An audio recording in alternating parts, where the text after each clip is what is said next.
Fluoride. Dentists say that drinking it can protect your teeth against cavities. Cities and towns all across the world actually dump it into the water supply, hoping to indiscriminately medicate the population through their tap water faucets. The official story on fluoride sounds wonderful. Drink the stuff and you won't get cavities, we're told. It's a nice story. But there's another side to this story, the side you're never told. And it starts with the astonishing but verifiable fact that nearly all the fluoride dripped into municipal water supplies isn't naturally occurring fluoride at all. In fact, it's actually a combination of hexafluorosilicic acid and sodium silicofluoride.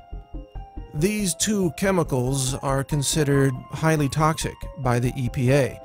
They're actually classified as hazardous waste, and when packaged for transportation, they must be labeled as poison and handled by workers wearing industrial safety gear. So, what are hexafluorosilicic acid and sodium silicofluoride, and where do they come from? That's the part of this story that you probably won't believe.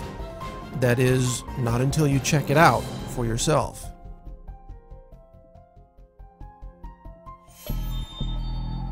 Because the more you look into the mythology of fluoride, the more bizarre this story becomes. And this bizarre story begins at phosphate mining companies. Phosphate is an important mineral used in fertilizers. It's mined from natural rock deposits scattered across the world, and the phosphate rock is then refined to produce phosphoric acid. If that name sounds familiar, that's because it's one of the main ingredients in carbonated sodas, such as Coke and Pepsi. Phosphoric acid is often compared to battery acid. It's a highly acidic liquid that is believed to be the primary reason why drinking sodas can result in kidney stones and a loss of bone mineral density. Phosphate rock is also used to create fertilizers. The problem is phosphate is often contaminated with high levels of fluoride, as much as 40,000 parts per million, or up to 4% of the raw ore. To remove the fluoride, sulfuric acid is added to a wet slurry of phosphate and water. This causes the fluoride to vaporize, creating highly toxic gaseous compounds such as hydrogen fluoride and silicon tetrafluoride. These toxic fluoride chemicals used to be released directly from the smokestacks of phosphate mining operations, but the nearby farms suffered devastating losses of cattle and food crops, which withered away and died due to, guess what? Fluoride poisoning. In order to stop this environmental destruction, the phosphate mining industry put in place a way to capture the toxic fluoride chemical vapors so that they wouldn't be released into the air and kill the surrounding livestock and vegetation.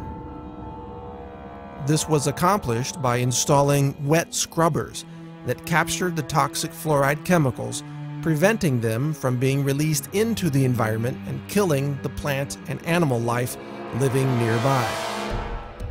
It is from these wet scrubbers that toxic fluoride chemicals are now harvested. They're collected, repackaged, shipped to your local city, and then dumped into the municipal water supply.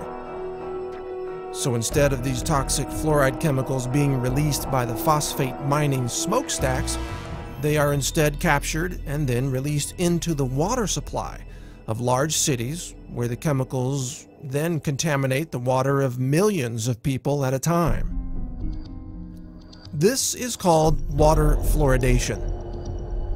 When dentists and doctors say they support fluoride in the water supply, what they're really saying is that they support the mass poisoning of the population with a highly toxic hazardous waste product that, if it weren't dripped into the water supply, it would have to be disposed of as a highly toxic hazardous waste under strict EPA regulations. Curiously, it is a violation of federal law to dump hexafluorosilicic acid or sodium silicofluoride into the water. Such an act, in fact, is considered an act of terrorism. Yet it is mysteriously allowed today as long as it is accompanied by a loosely justified claim that we're doing this to stop cavities. But setting aside for the moment the inconvenient truth that water fluoridation involves the illegal act of dumping hazardous waste into the water supply, there's another important question in all this. Do these toxic fluoride chemicals actually prevent cavities? Roughly 99% of the municipal water pumped through any given city never ends up in the mouths of the people. Most water is used for showering, washing dishes, washing clothes, watering yards, and filling pools. Almost none of the fluoride dripped into the water supply comes into contact with human teeth.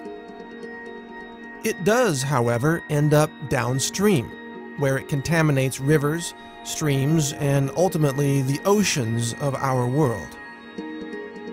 In this way, water fluoridation policies have become a convenient loophole through which the phosphate mining industry can dump its toxic waste byproducts into the environment without adhering to any EPA regulations whatsoever.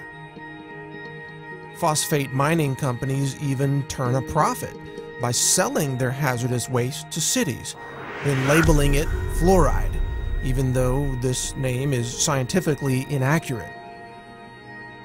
All this raises an obvious question. If fluoride kills cows and crops and fish and is considered a hazardous waste chemical by the EPA, then how could it be healthy to ingest? And why don't doctors and dentists, even though they openly recommend fluoride, sometimes with irrational exuberance, know where fluoride really comes from? If dentists knew fluoride was derived from the chemical waste of the phosphate mining industry, would they still recommend that we consume it?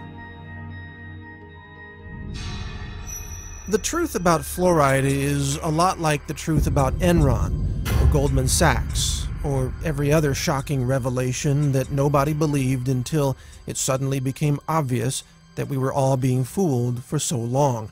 Fluoride is a clever scheme where a hazardous waste chemical is dumped into the environment by passing it through the bodies of people first.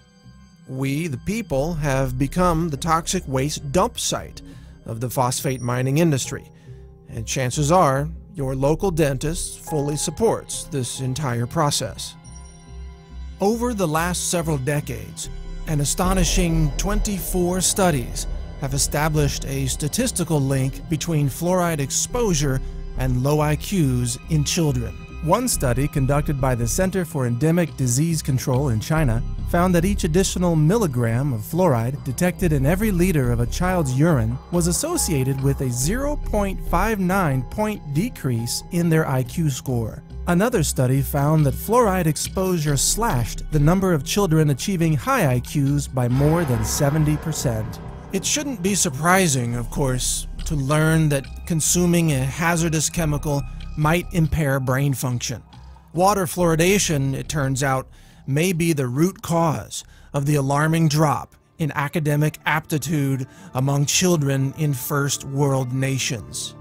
Historically speaking, the mathematics that were taught to 8th graders in the 1950s are now college-level courses in 2011.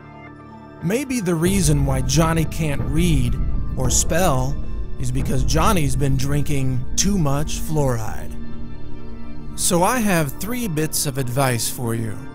First, for your dental needs, always seek out a holistic dentist who understands the toxicity of fluoride and mercury. They will advise you not to drink toxic fluoride chemicals from your tap water. Secondly, don't drink unfiltered tap water. In addition to the toxic fluoride chemicals, tap water is also usually contaminated with chlorine and even dangerous elements from old water pipes. Buy a good countertop water filter from a company like Aquasana or get a whole house filter to remove chlorine and fluoride from the water entering your home. Thirdly, help fight water fluoridation in your local city or town. If your city is like most cities, water fluoridation policies have been pushed by dentists and doctors who are technically ignorant of the origins and the composition of fluoride, and yet they seek to assert power over the composition of your local water supply. They essentially attempt to mass medicate the entire population with what can only be called a drug, a biologically active chemical that they claim can prevent a health condition. And yet, has this drug called fluoride ever received FDA approval as a drug? Have the individual members of the population been individually assessed for their need for such a drug? Have medication doses and drug interactions been considered? Has anyone even been written a prescription for this drug? The answer is no. Fluoride is an unapproved drug being used in a highly illegal mass medication scheme that provides an excuse for the real agenda of disposing of a highly toxic, hazardous waste chemical. It's time to stop fluoride. Demand an end to fluoridation in your local cities and towns. Call for those who purchase and handle fluoride to stop what they're doing.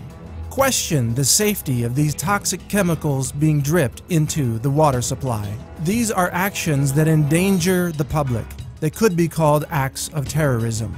And publicly shame the doctors and dentists who have taken part in this mass chemical poisoning, causing untold harm to populations all over the world. Help us stop the fluoride poisoning of our world. Learn more at naturalnews.com. Join the Facebook group No Fluoride. See more videos about fluoride at naturalnews.tv. Visit fluoridealert.org and other anti-fluoride websites that are working to end the fluoride poisoning. Together, with your help, we can end the era of fluoride in our world and protect our children from this industrial poison. Thank you for listening. This is Mike Adams, the Health Ranger, reporting for naturalnews.com and the nonprofit Consumer Wellness Center.